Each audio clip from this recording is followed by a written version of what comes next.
Trump का विस्फोरक बयान भारत निर्वाचन रे अमेरिका हस्तक्षेप करिथिला। आसंद जानिबा एहार सर्विसेस खबर विषय रे।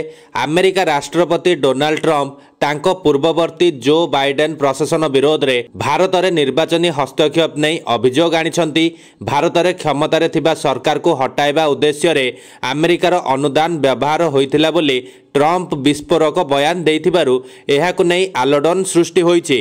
मतदान वृद्धि उद्देश्य रे भारत को 21 नियुत डॉलर अनुदान बंद करने को एलन मस्क नेतृत्वाधीन सरकारी दक्षता विभाग तथा डीओजी रो निष्पत्ति को ट्रम्प पुनः समर्थन करिसेंती। ट्रम्प तांको बयान रे स्पष्ट संकेत देइछंती जे भारत रे नरेंद्र मोदी और तांको दल को हराइबा पई बाइडेन प्रशासन विपुल पांठी मतदान हार वृद्धि नारे जोगाउथिला।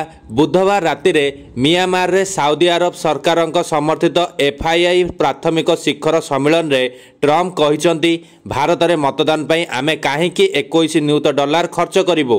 मु भाबुची सेमाने अर्थात बाइडेन प्रशासन नरेंद्र मोदी को बदल रे अन्य काहाकू निर्वाचित करने को चेष्टा करुथिले। आमे भारत सरकार को जणाइबा दरकार यह एक संपूर्ण सफलता। मंगलवार मारे लागोरे ट्रम्प समान मंतव्य देइथिले।